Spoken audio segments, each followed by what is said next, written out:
Happy February, everyone. I'm here to announce our subject is da da da da tulips, that wonderful harbinger of spring. Yes, a lovely, lovely flower, but sometimes very difficult to paint. To simplify the process, we are going to start out the month by painting from photos that I've taken. I find this works out as a great way to introduce yourself to a subject.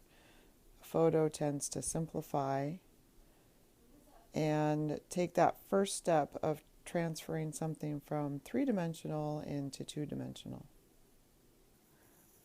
I went out and grabbed these styrofoam eggs. So you probably noticed before a tulip opens, it really resembles the shape of an egg. So here we can look at the shadow patterns that are typically cast on this kind of shape. So here we go. We have the darkest part of our shadow, and so how it's kind of crescent moon shaped, and then more of a mid-tone, and then the highlighted area. So you can look for those on your tulips, that type of shadow pattern. And notice too, where the stem, these are actually chopsticks. Who knew chopsticks would make a great fake tulip stem and a great pointer? So notice on the stem that as you get closer to the tulip, look how dark that gets in there. Here's another shape a little bit closer to us, slightly different shadow pattern. Still has a bit of a crescent there. Darkest part, your mid-tone, and then coming up into the highlights up here. This stem is completely in shadow, or is it just black? Oops, sorry, it's a black chopstick. Never mind. You can see some reflected light, a little tiny bit of reflected light right here along the edge. So then this would be your core shadow. Now what I'm going to do now is I'm going to change the light direction. So right now we have the source of light is from up above and a little bit to the right. So I'm going to bring it lower and see how you can, the shape of the crescent shape of the shadow moves off to the side. So now we've got this nice crescent shaped shadow right here. We still have the little shadow where the stem meets the tulip, using a little imagination there. And then on this one you can totally see this reflected light on the shadow edge of the tulip, and then the core shadow, and then our mid-tone and our highlight.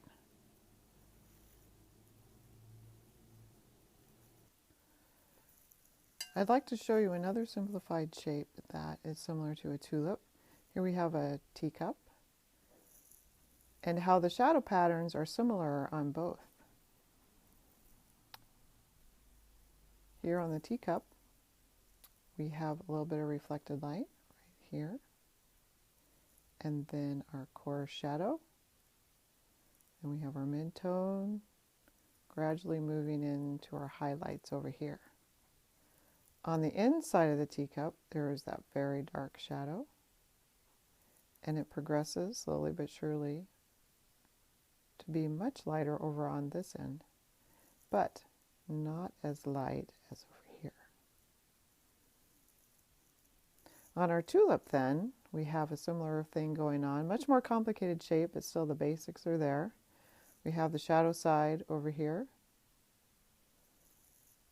progressing over to this part where it gets much lighter. And then on the inside of the tulip, much darker right on the inside. And then as we progress over to the inside of this petal, very light. You can compare the brightness of this to the darkness of the outside of the tulip on this side of the flower. As we compare right here, the lightness of this to the darkness of the outside of the teacup. Here's a fun bit of reflected light right down here. Isn't that pretty? And check out how where the stem meets the tulip, it's very dark right there. we also have that same little bit of reflected light right here on the teacup. Kind of interesting. This is the first step of our tulip painting journey. We are going to do a value study of the photograph that we will paint next. So I have gone ahead and taped the photo, the black and white photo, onto a canvas panel along with a piece of free-floating canvas that has been gessoed from a canvas pad. So you may be wondering two things. One, why are we doing a value study? And two, why is that photograph upside down?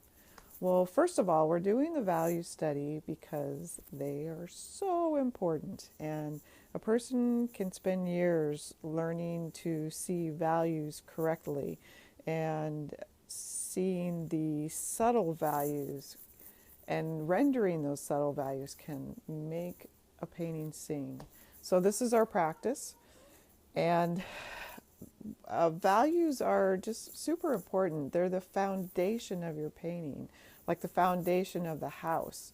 You want something solid to build the rest of your painting around. They also, values give a painting a feeling of three-dimension and depth when rendered correctly. And last of all, a good value range, an image that has everything from black to white, is interesting. It's exciting to look at. And often when you go to a show and you see a prize winner, if you think about it, they've done a great job with their values. Your second question is, why on earth is that photograph upside down? Well, the reason for that is we are trying to access a different part of your brain than you normally operate in on your everyday doings. So our brain has learned to simplify things and see things as a symbol instead of what it actually is.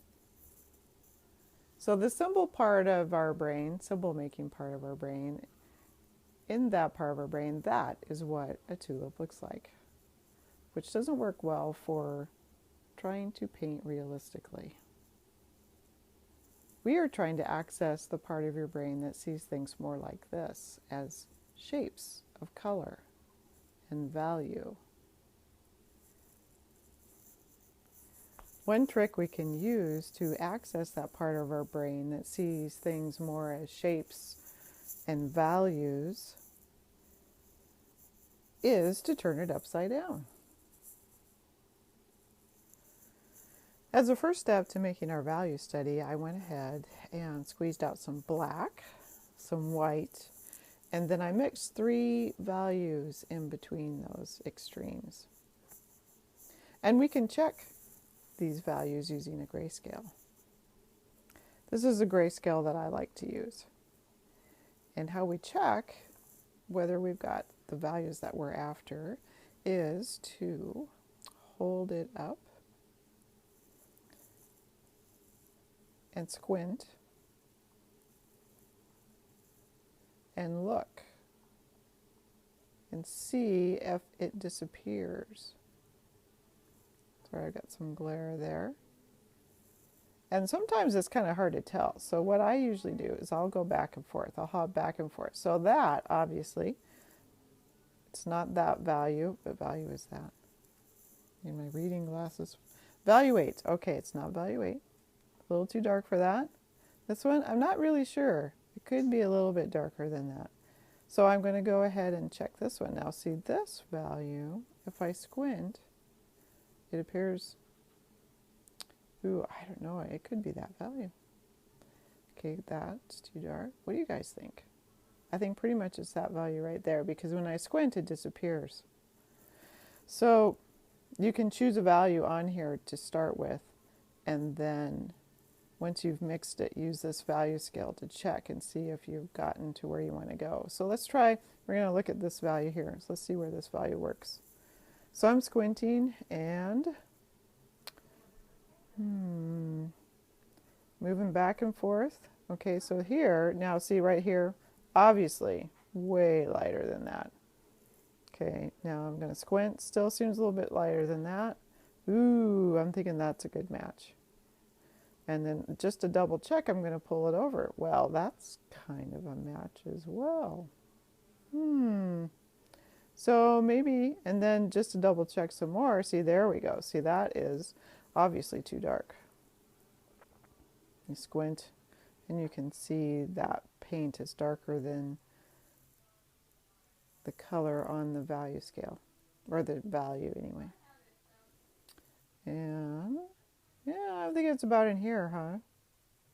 Yeah. So anyway, we can use this value scale to find out if our puddles are on the scale where we want them to be. Next up, paint that puppy in. And guess what? I've got my selfie stick, so I'm hands-free painting today. So I'd like to go and tackle this like we did last week, where we chose 3 to 5 major shapes and significant values and painted those in quickly and flatly. And once we've got the whole canvas covered, then we'll go back within those big shapes and start delineating smaller shapes. All right, you ready? Okay, here we go. I'm going to tackle the black first. It's a common recommendation to start with your darks and move to your lights. I think there's 2 reasons for that. One is because a lot of people forget or they miss out on getting things super dark. So when you start off with your darks, there's a good chance some of that will remain at the end. Second thing is, with oil paint, it is just way easier to make things lighter than darker. So we start off with the darks, and then we can go in and lighten things up as we need to. And that's much easier to do than to have a white shape and try and darken it. Where's my line there? So I'm not going to be terribly particular about my drawing at this stage.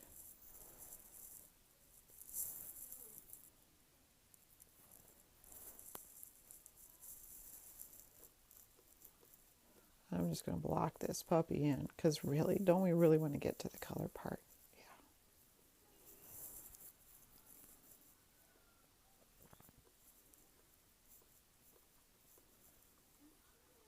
So I'm seeing the vase as a continuation. Black shape.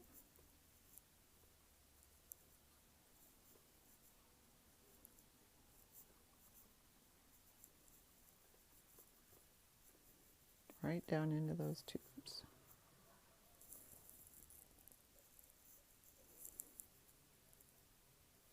I can see a drawing mistake here.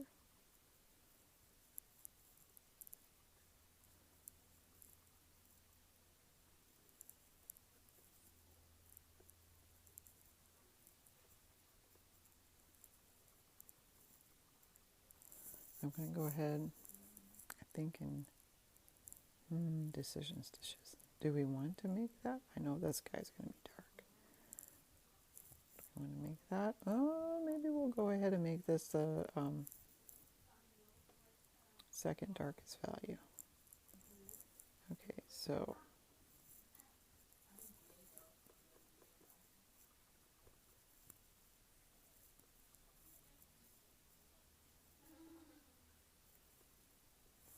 okay, so there's our black knocked in fairly quickly.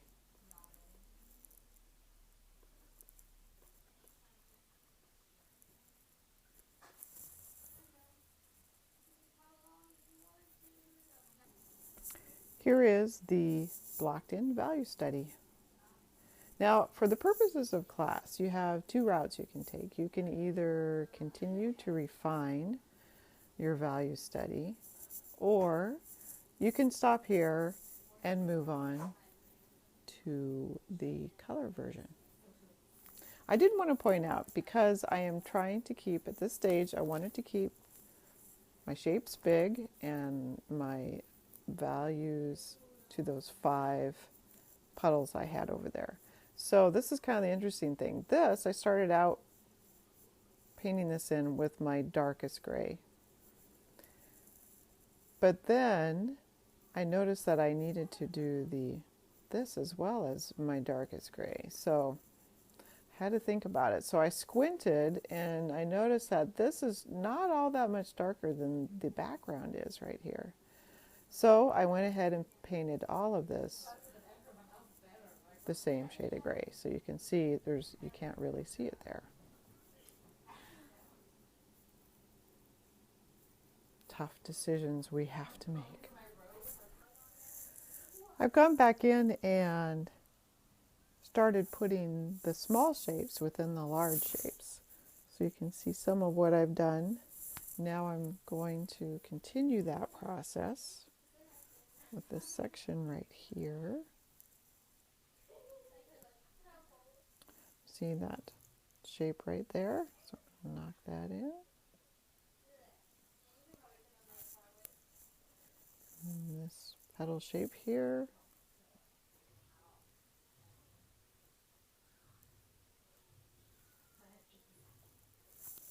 It looks like it's going over this way. Then there's a couple little shapes in there.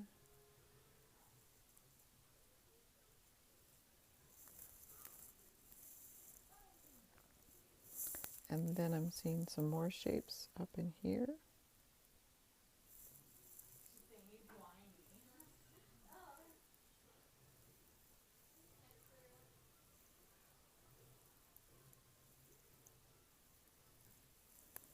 And there's this right here, which I don't even know what that is, but I'm seeing it, so let's go ahead and put that in. Oh, there.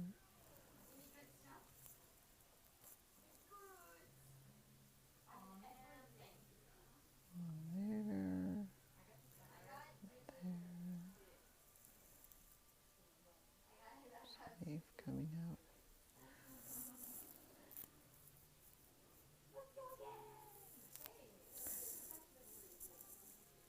This looks really dark over here. Okay, and I'm going to carve out. So I'm pulling paint from this area, stealing it away, and I'm just going to paint into there and re-establish that shape.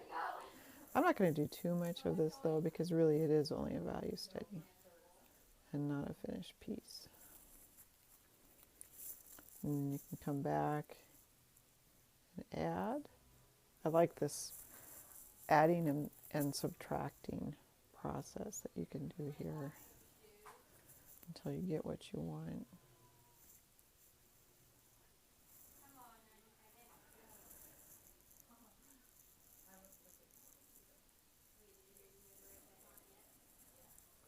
And every time you see the paintbrush disappear, I am wiping it on my, actually kind of like a squeegee action, cleaning off the paintbrush on my paper towel. We'll do a little bit in the vase, just a little bit. There's lots of wonderful shapes in this vase.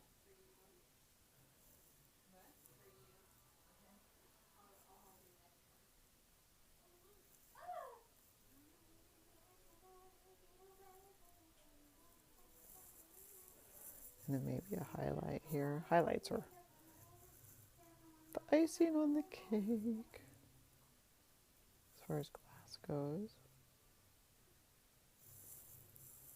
Well, those are too similar. Carving back in. Okay, I'm going to have to add some black. Carve too much.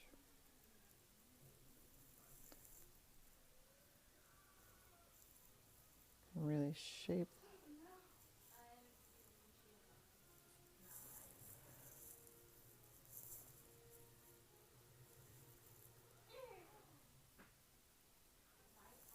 We're back with the final version of the value study that I'm going to work on at any point, and flipped over so you can see how it came together. I did want to point out how, as we were talking about earlier about simplifying tulip shapes, that we had some really good examples of right here of the egg shape that a tulip can resemble, and how it's darker over here and light as it moved more into the light. And then this shape right here is our teacup version of the simplified shape, with it being lighter, especially right here on the outside, and then dark on the inside.